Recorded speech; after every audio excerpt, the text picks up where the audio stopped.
becomes a burden to the family. அவங்க என்னைக்கு சரியாவாங்கங்கிறது தெரியாது. வேற ஒரு ஸ்பைனல் கார்டு இன்ஜுரி இருந்தால் அதே மாதிரி டிசபிலிட்டி இருக்குது. பார்க்கின்சன்லேயும் டிசபிலிட்டி வரலாம். இப்போ வயசாக எல்லா டிசபிலிட்டியும் கூடுறதுக்கு வாய்ப்பு உண்டு. நம்மளோட ஆவரேஜ் ஏஜே 70க்கு மேலே தாண்டியாச்சு. இப்போ 90+லாம் நம்ம நிறைய பேரை பார்க்குறோம். ஸோ நம்ம ஒரு சில கண்டிஷனை பற்றி நம்ம தெரிஞ்சுக்கணும். நியூராலஜினா நம்ம என்ன நினைக்கிறோம், தலைவலி, எபிலெப்சி, ஃபிட்ஸு, ஸ்ட்ரோக்கு நினைக்கிறோம். அது இல்லாமல் வேறு நியூரோ டீஜெனரேட்டிவ் டிசீஸ்ன்னு இருக்குது. பேஷண்ட் நடுக்கத்தோடு இருக்கிறது. சாதாரணமாக அவங்களுக்கு கொஞ்சம் கை நடுக்கம் இருக்கும், அவங்க ஸ்லோவாகிடுவாங்க. ஒரு தாத்தா வந்தார், இன்னத்துக்கு வந்தாருன்னா என் பேரன் சொல்கிறான் நான் ரோபோ மாதிரி நடக்கிறேன் அப்படின்னு. ஏன்னா அவங்க என் மாதம் நடப்பாங்க. பார்க்கின்சன்ஸ் ஈஸியாக ஞாபகம் வச்சுக்கிறதுக்கு 4 ட்ராப்புன்னு பேர். TRAP, ட்ரெமர்ஸ் நடுக்கம், R rigidity stiffness of the limbs, A kinesia slowness, எல்லா ஆக்டிவிட்டீஸும் அவங்களுக்கு ஸ்லோவாக இருக்கும். அவங்க பேசுறது, அவங்க நினைக்கிறது, அவங்க மூவ் பண்ணுறது, சாப்பிட்றது மணிக்கணக்காகும். வீட்டில் ஒரு தாத்தா இருந்தால் நான் சொல்லுவேன், எவ்வளோ நேரமாக சாப்பிட்டுட்டே இருக்கீங்க, சீக்கிரம் சாப்பிடக்கூடாதுன்னு. எழுந்திருக்கிறதுக்கு கஷ்டமாக இருக்கும். அண்ட் P இஸ் பாஸ்டரல் ஹைப்போடென்ஷன், அவங்களுக்கு நடக்கிறச்ச ப்ரெஷர் குறைஞ்சிடலாம், விழறதுக்கு வாய்ப்பு உண்டு. ஸோ ட்ராப் ஞாபகம் வச்சுன்னா பார்க்கின்சன் ஞாபகம் இருக்கும்.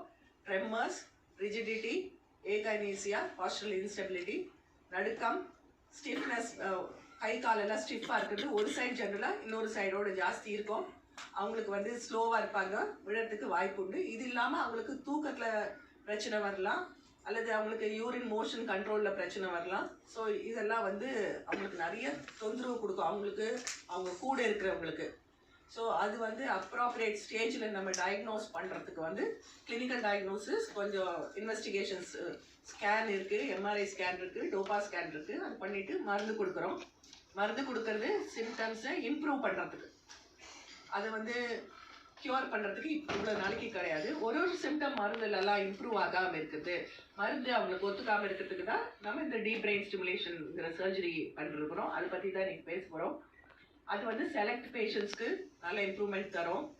அதில் இன்னும் 2 காம்ப்ளிகேஷன்ஸ் வரலாம், பட் அதில் ஹேண்டில் பண்ணக்கூடியது. ஸோ இதுவும் part of neurology. It's a big chunk of neurology. முன்ன அவ்வளோ இல்லை, இப்போ அது ஜாஸ்தியாக இருக்குது. நம்ம இங்கே ஆரம்பிச்சிட்ருக்கோம். இந்த மாதிரி DBS, பார்க்கின்சன் DBS கிளினிக் இங்கே ஆரம்பிச்சாரு. Doctor Vikash, doctor Viswanathan, doctor Subha, doctor Sudhakar will be handling the clinic. And பாக்கி டிசீஸ்லாமோ will be covered. செபி ஒரு இன்ட்ராக்ஷன் எல்லாம் உங்களுக்கு வேறு ஏதாவது இருந்தாக்க கேளுங்க, நாங்கள் பதில் சொல்கிறோம். தேங்க்யூ. எனக்கு பேசுறதுக்கு ஜாஸ்தி இல்லை, எல்லாத்தையுமே டாக்டர் விகாஷ் சொல்லிட்டாரு. ஆப்ரேஷன்னா என்ன அப்படின்றது நான் ஒரு 3-4 பாயிண்ட்ஸ் மட்டும் பேசுகிறேன். அதாவது நான் நியூரோ சர்ஜன், நரம்பியல் அறுவை சிகிச்சை நிபுணர். பார்க்கின்சன்ஸ் நோய்க்கும் எனக்கும் என்ன கனெக்ஷன்? நார்மலாக இது மருந்து மட்டும் கொடுத்து இந்த நோயை குணப்படுத்திட்டு இருந்தாங்க. இப்போ இந்த மூளைக்குள்ள போடக்கூடிய இந்த பேஸ்மேக்கரை வச்சு இந்த மாதிரி பேஷண்ட்ஸுக்கு கரெக்டான துல்லியமான 1 மில்லிமீட்டர் 2 மில்லிமீட்டருக்கு உள்ள எரர் இருக்கணும். அந்த மாதிரியான அறுவை சிகிச்சை இது. சின்ன பையனா இருக்கும்போது என்னுடைய பாட்டிக்கு கூட இப்போ யோசிச்சு பார்த்தா பார்க்கின்சன்ஸ் நோயில தான் அவங்க இறந்தாங்க. அப்போ இந்த மாதிரியான ட்ரீட்மெண்ட்ஸ், மருந்து கூட இந்த அளவுக்கு இருக்கக்கூடிய மாடர்ன் மெடிசன்ஸ் கிடையாது. பட் இப்போ 2023 நம்ம உட்கார்ந்து இருக்கும்போது இப்போ இந்த மாதிரி மாடர்ன் ட்ரீட்மெண்ட்ஸ் நம்மளுடைய நாட்டிலேயே, நம்மளுடைய சிட்டிலேயே வெரி ஈஸிலி கிடைக்குது. இப்போ பல நோய்கள் இருக்கு. இப்போ டயபெட்டிஸ் இருக்கு, ஹைப்பர் டென்ஷன் இருக்கு. அதுக்கும் இதுக்கு என்ன வித்தியாசம்? அதெல்லாம் லைஃப் ஸ்டைல் டிசீசஸ் அப்படின்னு சொல்றோம். நம்ம உட்காந்துக்கிட்டு செடென்டரி லைஃப் ஸ்டைல், உட்காந்துட்டே வேலை செய்யறோம், எக்ஸசைஸ் பண்றது இல்லை, சரியா சாப்பிட்றது இல்லை, கெட்ட பழக்கங்கள் சிலது இருக்கு, ஸ்மோக் பண்றோம், மது வருந்துறோம். இந்த மாதிரி விஷயத்தினால அந்த நோய்கள் ஜாஸ்தி வந்துட்டு இருக்கு. ஆனா இந்த பார்க்கின்சன்ஸ் நோய்க்கு இந்த மாதிரி எந்த ஒரு காரணமும் இல்லை. அவங்க எதுவும் பெருசா தப்பு பண்ணல, ஆனா அந்த நோய் வருது. இவங்களை எப்படி காப்பாத்துறதுன்றதுக்கு தான் ஒரு டீம். நான் மட்டும் ஆப்ரேஷன் செஞ்சு இது சரி செய்ய முடியாது, அவர் மட்டும் மருந்து கொடுத்து சரி செய்ய முடியாது. மருந்து கொடுத்தும் மருந்துக்கு சரியாக வேலை செய்யாத தருணத்துல இந்த ஆப்ரேஷன்ன்றது நல்ல ஒரு பலனளிக்கும். இப்போ மற்ற அறுவை சிகிச்சை, நியூரோ சர்ஜரி, நரம்பியல் அறுவை சிகிச்சை, மற்ற சர்ஜரிஸ்க்கும் இதுக்கும் என்ன வித்தியாசம்? மூளையில் ஒரு கட்டி இருக்கலாம், ஸ்பைன்ல கட்டி இருக்கலாம், ஸ்பைன்ல டிஸ்க் ப்ரொலாப்சர் இருக்கலாம். இருக்கிற விஷயத்தை எடுத்து அகற்றுறது. நார்மலா இருக்கக்கூடிய மூளையோ ஸ்பைனல் கார்டையோ டேமேஜ் செய்யாம எடுக்கிறது. இதுதான் அதுல இருக்கக்கூடிய மெயின் விஷயம். இந்த அறுவை சிகிச்சை பிரான்ச் அந்த மாதிரி கிடையாது. பார்க்கின்சன்ஸ் நோயை நம்ம சரி செய்யல, அந்த பார்க்கின்சன்ஸ்னால வரக்கூடிய விளைவுகள், கை நடுக்கம், விரைப்புத்தன்மை, ஸ்லோவா நடக்கிறது, இந்த மாதிரி விஷயங்களை சரி செய்யறது, சிம்டம்ஸை நிவர்த்தி செய்யறது, அது பேர் தான் ஃபங்க்ஷனல் நியூரோ சர்ஜரி அப்படின்றது. ஸோ இந்த ஆபரேஷனை பத்தி நல்ல விரிவாகவே விளக்கியிருந்தார் சாரு. பெருசா அதை பத்தி நான் ஜாஸ்தி சொல்ல விரும்பல. இந்த ஆபரேஷன் பண்ணும்போது பேஷண்ட்டுடைய ஒத்துழைப்பும் தேவை. ஸோ அவங்க வந்து ஃபுல் கான்சியஸ்னஸ்ல இருக்கணும். அவங்க கையை தூக்குங்க, பேரை சொல்லுங்க, 1லேருந்து 10 கவுண்ட் பண்ணுங்க, 10லேருந்து 1 கவுண்ட் பண்ணுங்கன்னு நாங்க பேசிட்டு இருப்போம் ஆபரேஷன் டைம்லயே. இந்த ஒரு ஆபரேஷன்ல மட்டும்தான் நார்மலா வந்து நியூராலஜிஸ்ட் கிளினிக்ல இருப்பாங்க. ஆபரேஷன் பண்ணக்கூடிய கேஸ்ல எங்களுக்கு ஆபரேஷன் தியேட்டருக்கு அனுப்புவாங்க. இந்த ஆபரேஷன்ல மட்டும்தான் அவங்களையும் நாங்க ஆபரேஷன் தியேட்டருக்குள்ள கூட்டுக்கிறோம். ஸோ ஆஸ் அ டீம் நாங்க இந்த சைட்ல தலைக்குள்ள எலக்ட்ரோட்ஸ் விட்டுட்டு நம்ம டெஸ்ட் பண்ணிட்டு இருக்கும்போது அவங்க பேஷண்ட்ஸ் அந்த பக்கத்துல இருந்து டெஸ்ட் பண்ணிட்டு இருக்காங்க. ஸோ நாம நினைச்ச இடத்துல தான் அந்த எலக்ட்ரோட் கரெக்டா போகுதா அப்படின்றது தான் இதுல முக்கியமான விஷயம். மூணாவது ப்ரிசிஷன். ஸோ கரெக்டான இடத்துல அந்த எலக்ட்ரோட போக செய்யறது. இந்த ஆபரேஷன் செய்யறதுக்கு ஒரு நாள் முன்னாடியிலிருந்தே சர்ஜரி ஆரம்பிச்சிருது. ஆபரேஷனுக்கு முன்னாடி ஒரு எம்ஆர்ஐ ஸ்கேன் பண்ணிட்டு, அந்த எம்ஆர்ஐ பிளஸ் சிடி ஸ்கேனை கம்ப்யூட்டர் வச்சு ஃபியூஸ் பண்ணிட்டு, அதன் பிறகு அந்த நாள் ஃபுல்லா இந்த whole surgery takes a full day பண்ணக்கூடிய ஆபரேஷன். ஆபரேஷன் முடிஞ்சிட்ட பிறகு the main benefit of this is with programming. அதாவது எப்படி நம்ம டிவி ரிமோட் வச்சுக்கிட்டு நம்ம சேனலை மாத்துறோமோ அதே மாதிரி இந்த செஸ்டுக்குள்ள இருக்கக்கூடிய அந்த பேட்டரியை டாக்டர் விகாஷ் அவர் ப்ரோக்ராமிங் செஞ்சு அது பேஷண்ட்டுக்கு கரெக்டான செட்டிங் எது, கரெக்டான எலக்ட்ரோட் எது வழியா என்ன கரண்ட்டை எப்படி செலுத்தணும்ன்றது தீர்மானம் செய்யறது. ஸோ ஆப்ரேஷன் செஞ்சு விட்ட பிறகு நார்மல் ஆப்ரேஷன்ல பேஷண்ட்டுக்கு முதுகுலின்னு வருவாங்க, டிஸ்க் ஆப்ரேஷன் செய்வோம், இல்லை தலைவலின்னு வருவாங்க, தலையில இருக்கிற ரத்தக்கட்டை எடுத்துட்டு தையல் பிரிச்சோன்னா அவங்க நல்லாயிருவாங்க. அப்படி கிடையாது. இது தையல் பிரிச்சுட்ட பிறகுதான் main benefit of the surgery. Patient அதன் பிறகுதான் அவங்க அறிவாங்க. ஸோ இந்த சில பாயிண்ட்ஸ் மட்டும் தான் நான் உங்ககிட்ட சொல்ல விரும்பிக்கிறேன். நன்றி. வேற ஏதாவது கேள்வி இருந்தா தாராளமா கேட்கலாம். DBS we can stimulate, அதாவது இதுல வந்து டீப் பிரெயின் ஸ்டிமுலேஷன் தான் மூளைக்குள்ள கரண்ட் செலுத்தி மூளைக்கு உள்ள இருக்கக்கூடிய ஒரு பகுதியில அந்த கரண்ட்டை கொண்டு செலுத்துறது. நைஃப்லெஸ் சர்ஜரின்றது வந்து தலையை ஓப்பனே பண்ணாம உள்ளுக்குள்ளார நம்ம மேக்னெட்டோ ஏதாவது ஒரு சக்தி வச்சு மூளைக்குள்ள இருக்கிற ஒரு பகுதியை டிஸ்ட்ராய் பண்றது, அந்த பகுதியினுடைய ஃபங்க்ஷனை எடுக்கிறது. சின்ன பகுதி தான், 1 மில்லிமீட்டர் தான், யூஸ்வலா எதுவும் நடக்காது. ஸோ அதுக்கும் டிபிஎஸ்க்கும் என்ன வித்தியாசம் அப்படின்னா, டிபிஎஸ் நம்ம 2 சைட்லயும் பண்ணலாம். நம்ம ஒரு கால் நம்ம பண்ணியிருக்கிற டிபிஎஸ்னால பேஷண்ட்டுக்கு பலன் இல்லை அப்படின்னா அதை ஆஃப் பண்ணிடலாம். பேஷண்ட்டுக்கு எந்த ஒரு பர்மனன்ட் டேமேஜும் ஏற்படாது.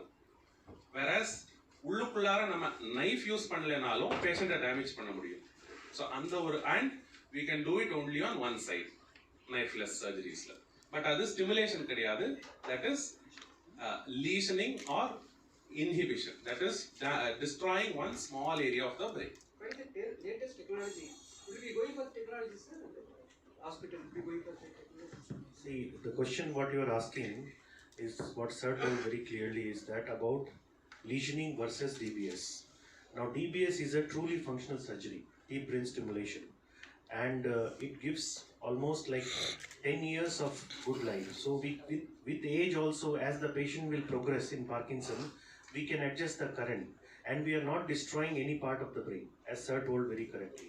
But whereas any kind of knifeless surgery or whatever, that surgery usually permanent damage happens. And one very important point is there. Suppose you saw that video, I switched on the current and the tremor stopped. Okay, in lesioning surgeries, they will have very good benefit immediately. Okay, but within 2 to 3 years, the tremors may come back permanently, and that time you cannot again do a same surgery because you have already damaged the important nucleus. So this is a major difference which public has to understand, because it sounds very lucrative, because you are not doing surgery, it is just like some magnetic or any kind of a non-invasive method. Knife na non-invasive method. So that technique is called as MRI FUGS, which machine is available only one place. I mean, there are very few machines in the world, but that is not a new concept. It has been what has been practiced for last 50 to 60 years. The problem there is that when the symptoms come back, you don't have anything else to do, because you've already, done a permanent damage. Whereas with DBS, because you have the electrodes all the time and the battery works for 10 to 15 years. So once battery potana, rechargeable battery irukku, the life na 10 years minimum vale seyum. So somebody who is a 63, 64, you do a DBS, it will last for 10 years, 74, 75, till you can expect him to be more debilitated, progression. So in these 10 years, there are papers by Canadian institutes, okay, like Montreal institutes and all, and one by Dr. Elena Moro, that even after 15 years of DBS surgery, DBS is still valid and working and helping the patient. That is one basic difference between lesioning versus DBS. Whatever method you can do, MRI, ultrasound, lifeless, radiation, that's a very issue. But that's truly functional surgery because it is permanent damage as such. What is the life of electrodes? Yes, so electrodes life is like permanent. Okay, what we talk about life of the battery. Battery la two type battery irukku, one non-rechargeable battery or rechargeable battery. Usually the rechargeable battery na best irukum because of the chinna battery. Adutha or vaati potana thirupi surgery panna thevilla. So we can use it for 15 years like that at a stretch. I use it in stimulation. Stimulation, it will vary according to their movement. Stimulation, that is what I do. Stimulation, no, we have to do the programming again and again and again. We can change the settings. We can give 5, 6, 7, 8 settings to the patient. Or symptom ko or setting vechikla. So walking ko or setting irkla, vale side ko or setting irkla. That is called as group settings. So that's why you keep on changing. You set பண்ணதுக்கு patient can stimulate. Yes, patient. The stimulation will give on continuously throughout 24 hours. And patient has a small charger with them. They can increase the current, they can decrease the current based on what the doctor is telling. So what I do, I have a lot of patients now whom I am following, whom I have done the surgeries here. So they keep WhatsApping me and asking me. I will tell them, okay, I can easily now with all our new technology, WhatsApp and all that, they can send the videos to us. Okay, I will say, okay, now you increase current over Pakam Kunjur and pointed you reduce it on the other side. So it's a very patient and doctor, you see the interaction. It's like a dynamic interaction. It's like a lifelong relationship with the patients. These electrodes are imported or? These are all imported. Imported electrodes. We don't make these electrodes because see, this is a very high-end software and it has to be done. There are only few companies and one of the best companies which they have to. How soon the patient will recover after surgery? I think that Dr. Vishwanath can answer. How soon the patient will recover? This is extremely safe operation. This is a major side effect. Recovery அப்படினா அந்த தையல் போட்டுக்கிற தையல் அந்த தழும்புகள் எடுக்கிறதுக்கு 2 வாரம் 10 நாள் 2 வாரம் ஆகும். வேற எந்த ஒரு வகையிலயும் பேஷண்ட்டுக்கு முன்னுக்கு பின் ஏதோ ஒரு வித்தியாசம் தெரியாது. ஆபரேஷன் பண்ண அடுத்த நாளே அவங்கள நடக்க வச்சிடுவோம். ஐசியூல இருக்க வேண்டிய அவசியம் மேபி ஒரு நாள் இல்ல 2 நாள். அதன் பிறகு வீட்டுக்கு ஒரு 5 நாளைக்குள்ள வீட்டுக்கு டிஸ்சார்ஜ் பண்ணிடுவோம். Sir, DBS patients, it's not suitable for all patients, sir. Correct, sir. You come to know that Correct. patient is. So அதுக்கு தான் இந்த டீம் தேவை. அதுக்கு தான் டாக்டர் விகாஷ் மாதிரி ட்ரெயின்டு டாக்டர்ஸ் தேவை. சரிங்களா? எந்த பேஷண்ட்டுக்கு பண்ணணும், எந்த பேஷண்ட்டுக்கு பண்றது பிரயோஜனம் இல்லை அப்படின்னு பார்க்கிறது தான் இந்த movement disorders specialist, movement disorders கிளினிக்கான அவசியம்.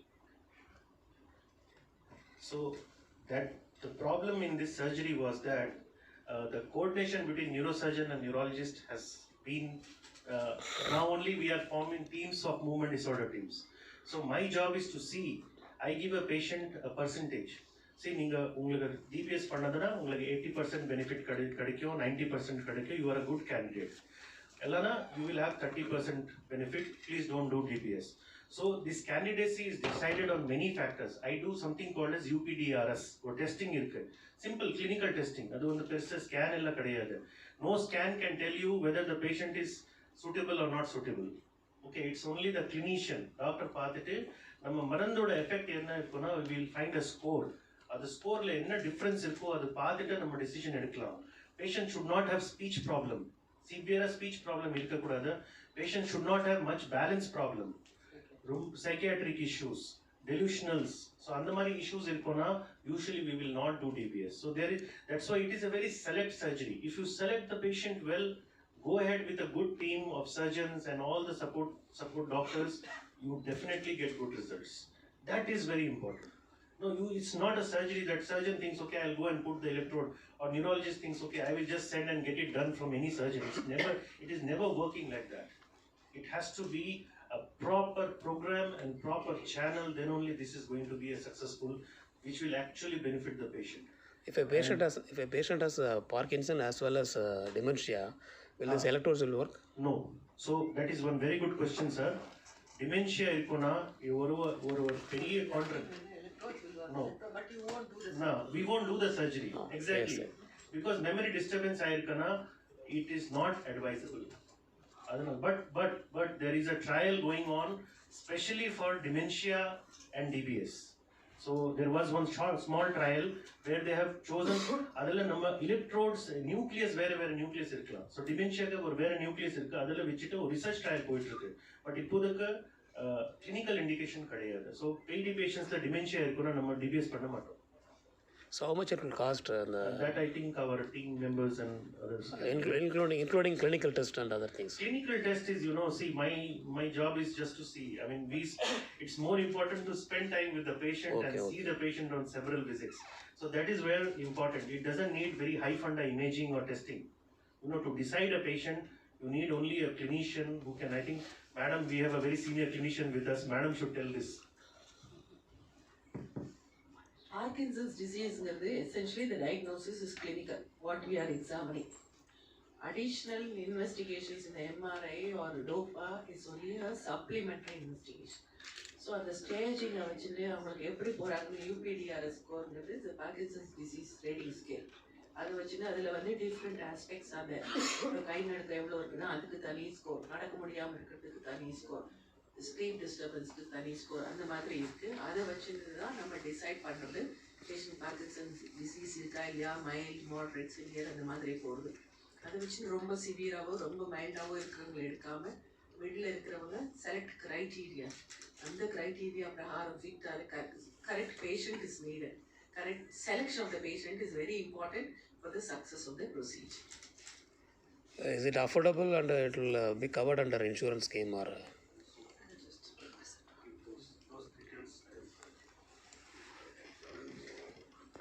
Currently, this is covered under the private insurance.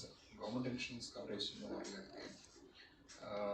Cost வந்து பெரிய காஸ்ட்டே வந்து பார்த்தீங்கன்னா நம்மளுடைய அந்த எக்யூப்மெண்ட் தான், அந்த அதுதான் காஸ்ட். இது இம்ப்ளான்ட். ஸோ இந்த இம்ப்ளான்ட்டுடைய காஸ்ட் வந்து இம்போர்ட்டட் இதுங்கிறதுனால அதனுடைய காஸ்ட் இருக்குது. ப்ராபப்ளி நமக்கு கவர்மெண்ட் சைட்லேருந்து இது எல்லா காமன் மேனுக்கும் ரீச் ஆகணும் அப்படின்ற பட்சத்தில் அதனுடைய விலை கம்மியாக, இந்த சர்ஜரியுடைய விலை கம்மியாகிறது அதை வச்சு தான் இருக்குது. அப்ராக்சிமேட்டாக வந்து ஒரு நியர்லி ஒரு 20 lakhs கிட்ட வருது அந்த இம்ப்ளான்ட் காஸ்ட்டு. அது இம்போர்ட் காஸ்ட், அந்த இம்போர்ட் டியூட்டி வெய்வர்லாம் உண்டா, எக்ஸம்ஷன்லாம் கிடைக்கும்? இல்லை, இப்போதைக்கு இல்லை. அந்த இதுல கிடைச்சதுன்னா நமக்கு அதில் இன்னும் காஸ்ட் கம்மி பண்ணலாம்.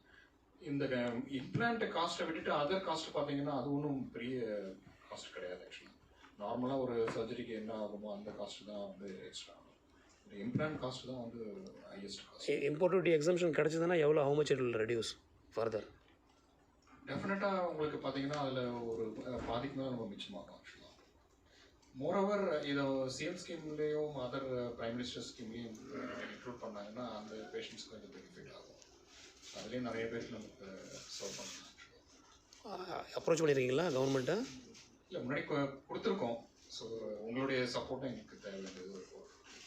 Okay, thank you. ஏற்கனவே சீனியர்ஸ் எல்லாரும் டீட்டெயில்டாக உங்களுக்கு எக்ஸ்பிளைன் பண்ணியிருப்பாங்க அப்படின்னு நினைக்கிறேன். ஸோ ஆஸ் ஐ செட், இது வந்து ஒரு டீம் ஒர்க். தனியாக ஒரு கன்சல்டன்ட்னால பெருசாக எஃபெக்ட் கொடுக்கறத விட as a team I think we can serve better. அதே மாதிரி நீங்கள் இந்த பிடி பேஷண்ட்ஸ்லாம் பார்த்துருந்தீங்கன்னா தெரியும், அவங்களுக்கு ரொம்ப டிசபிலிட்டி இருக்கும், அவங்களுக்கும் கஷ்டம், அவங்கள பார்த்துக்கிறவங்களுக்கும் கஷ்டம், கேர் கிவர் பேர்டன் அப்படின்னு சொல்லுவோம். நம்ம பெருசாக அதை அட்ரஸே பண்ணுறதில்ல. நம்ம மெயினாக பேஷண்ட்டை என்ன அண்டர்கோ பண்ணுறாங்களோ அதை ஒண்டி தான் பார்க்கணும். இவங்களை பார்க்கணுன்னா ஒருத்தங்க லீவ் போடணும், அவங்க ஆஃபீஸில் பர்மிஷன் கேட்கணும், யாராவது ஒருத்தங்க இவங்களை பார்த்துட்டே இருக்கணும். இந்த ப்ரொசீஜருக்கு அப்புறம் அவங்க வந்து இண்டிபெண்ட்டாக இருப்பாங்க. that way it will be better. அந்த சஃபரிங் இது வந்து மார்டாலிட்டி கிடையாது, ஒரு எமர்ஜென்சி லைஃப் என்டேஞ்சரிங் அப்படி கிடையாது, பட் எக்ஸ்ட்ரீம் டிசபிலிட்டி, அந்த மார்பிடிட்டி வந்து இந்த ப்ரொசீஜருக்கு அப்புறம் ரொம்ப ரொம்ப கம்மியாகும். எஸ்பெஷலி யங் பார்க்கின்சன்ஸ் பேஷண்ட்ஸ்லாம் பார்த்தீங்கன்னா ஒரு 35 இயர்ஸ் 40 இயர்ஸ் அப்படின்னா இப்போ எல்லாருக்குமே லைஃப் ஸ்பேன் ரொம்ப ஜாஸ்தியாகிட்டு வருது. ஸோ ஒரு நெக்ஸ்ட் 25 to 30 இயர்ஸ் அவங்களுக்கு நம்ம ஒரு ரொம்ப ரொம்ப நல்ல குவாலிட்டி ஆஃப் லைஃப் கொடுக்குறோம். ஸோ தட் அவங்க professional as well as personal life improve ஆகும். சார் ஆஃப்டர் டிபிஎஸ் வந்து அவங்களோட டூஸ் அண்ட் டோன்ட்ஸ் வந்து that's a very good. See, usual general question கேட்டுவாங்கன்னா நம்ம பேஸ் மேக்கர் வச்சுருக்கோம், ஏர்போர்ட் செக்யூரிட்டி இருக்குது, அதில் க்ராஸ் பண்ண முடியுமா, மேக்னெட்டிக் என்னது மைக்ரோவேவ் வீட்டில் வச்சுருக்கோம், அதுலேருந்து தான் நம்ம. ஸோ இந்த டிவைஸ்னா it's a hack proof, it's a very strong device, it doesn't get affected by any kind of security clearance or அந்த மாதிரி ஏர்போர்ட்டில். So and company gives a small card to the patient, அது பார்த்துட்டு they can easily like it's any other cardiac pacemaker. So the device ரொம்ப safe. Do's most of the activities you can do. Only thing what we are more worried is that sometimes they may have kunja pull irukku inga electrodes and all that. You have to be careful with it. But this is the idea. See, patient to lead a normal life. Okay, that's important for this case. And I won't show the patient face because we are not last surgery pannirkom. Inike patient daughter inike message pannirukanga, started cooking. Okay, so patient is cooking in his home now and he is asking me when I will get off. Inike off eppo varuna kekvaanga. So you see how happy they are, you know. So this surgery is about a quality of life improvement. And if I am not sure, I am sitting in front of the patient after 1 month and I am facing the patient directly because I am the functional movement disorder person who told the patient you will have 80% benefit. So this is something which we have to choose very, very wisely. In fact, my OPD is almost 80% Parkinson's patient. Now OPD I run here because I am a specialist in that. And I refuse more patient than I tell them that you are eligible. That is very important. We should know when to refuse a patient. No sir, you are not eligible. Please take medicines. We will adjust medicines. Medicines la nariya new medicines irukku. Or safinamide solittu or new medicine irukku. And there is one more medicine which is a game changer. It may be a very big game changer. Adoda pair opicapone. அது இப்போ நம்ம கண்ட்ரியில் அந்த medicine இல்லை. அதோட சின்ன brother இவர் இருக்காரு, என்டகப்பான் இருக்கு, பட் ஒபிகப்பான் இல்லை.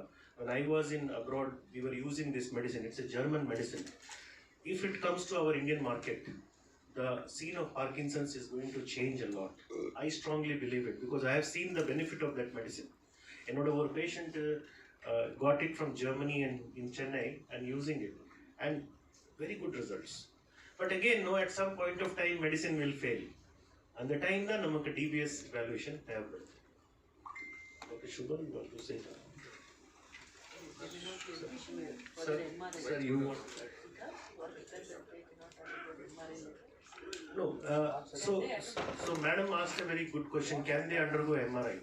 So this after surgery in the DBS battery protocol up to 1.5 Tesla MRI பண்ணிக்கலாம். up to 3 Tesla na MRI oda strength theriyum na magnet la 1.5 3 அந்த மாதிரி இருக்கும். So 3 Tesla MRI கொஞ்சம் பேட்டரியில் ரிஸ்க் இருக்கும். ஸோ யூஸ்வலி நான் நிறைய பேஷண்ட்ஸ்க்கு MRI தேவைப்படுது. சப்போஸ் என்ன ஹிப் என்ன ப்ராப்ளம், வேறு காரணம் ஆஸ்டியோஆர்த்ரைட்டிஸ் அது மாதிரி. So what we do, we switch off the battery. And the patient has that programmer, sir, I told you, that they can switch off the battery, do the MRI and again switch it off. It's like a very, very, very niche technology, very good technology.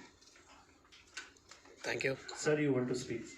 Doctor, you said that the battery is having a 15 years of yes. experience. Service life is 10 years. Younger age of 40 years, the patient, which you fix means it will come. Yeah. So what do you do after? So if you see many countries, in fact earlier, a rechargeable battery is the maximum life what we can have.